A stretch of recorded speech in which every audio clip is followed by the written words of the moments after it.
ঘটনাটা আমার এক দূর সম্পর্কের আত্মীয়র কাছ থেকে শোনা। যাকে নিয়ে এই ঘটনা তার নাম আসাদ। ঘটনাটা এরকম, আসাদ 1971 সালের মুক্তিযুদ্ধকালীন সময়ে বরিশালের কোনো এক স্থানে সরকারি চাকরিজীবী ছিলেন। পাকিস্তানি মিলিটারিরা যখন বরিশাল আক্রমণ করে তখন উনি মুক্তিযুদ্ধে যোগ দেন। বরিশালের বাবুগঞ্জ নামক জায়গায় এক ক্যাম্পে তিনি প্রশিক্ষণ নেন। ওই সময়ে এক রাতে তিনি প্রাকৃতিক কাজে ক্যাম্পের বাইরে জঙ্গলে যান আর ভুলবশত একটি কবরের উপর বসে পড়েন। তখন তিনি তার পাশে কিছু শব্দ শুনতে পান। তখন চাঁদের আলো ছিল। ওই আলোতে তিনি দেখেন পুরো একটা গাছ থেকে একটা মহিলা উল্টা হয়ে নিচের দিকে হেঁটে নেমে আসছে। মহিলাটির চোখ বলতে কিছুই ছিল না। মহিলাটি দেখতে দেখতে তার খুব কাছে চলে আসে।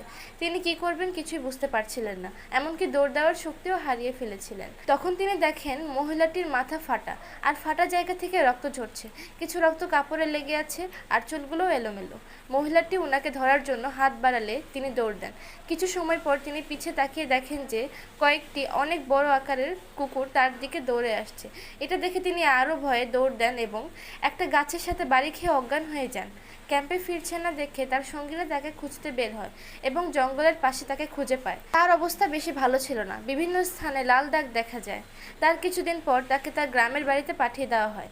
যখন তিনি সুস্থ হন তখন যুদ্ধ শেষ হয়ে গিয়েছিল। যখন সে সুস্থ হয়ে যায় তার গায়ে লাল দাগগুলো কিছুটা বড় হয়ে কালো হয়ে যায়, সাথে প্রচুর ব্যথাও শুরু হয়। বহু ডাক্তার দেখিয়েও কোনো লাভ হয়নি। শেষে এক কবিরাজের শরণাপন্ন হন। কবিরাজ তাকে বলেন তিনি যে জায়গায় বসেছিলেন সেটা ছিল একটা কবর। পরে খোঁজ নিয়ে জানতে পারেন যে কবরের ওপর বসেছিলেন ওটা একটা মহিলার কবর ছিল, যে মানুষের উপর কালো জাদু করত। গ্রামের সবাই মিলে একদিন ওই মহিলাটাকে লাঠি পেটা করে এবং উনি মারা যান। সবাই মিলে ওনাকে জঙ্গলে কবর দিয়ে রাখে। এরপর থেকে অনেক রাতেই জঙ্গলে ওই মহিলাটাকে অনেকেই দেখতে পেত। যাদের ভাগ্য ভালো তারা বেঁচে ফিরেছে, আর যারা ওর খপ্পরে পড়েছে তারা কেউ মারা যেত। আবার যারা বেঁচে ফিরত তাদের শরীরে লাল দাগ দেখা দিত, তার কিছুদিন পরেই কালো হয়ে পচা শুরু করত, আর অবশেষে তারা মারা যেত। কিছুদিন পর উক্ত আসাদের শরীরেও পচা শুরু হয় এবং সে মারা যায়। অর্থাৎ সেই খপ্পর থেকে সেও বাঁচতে পারেনি।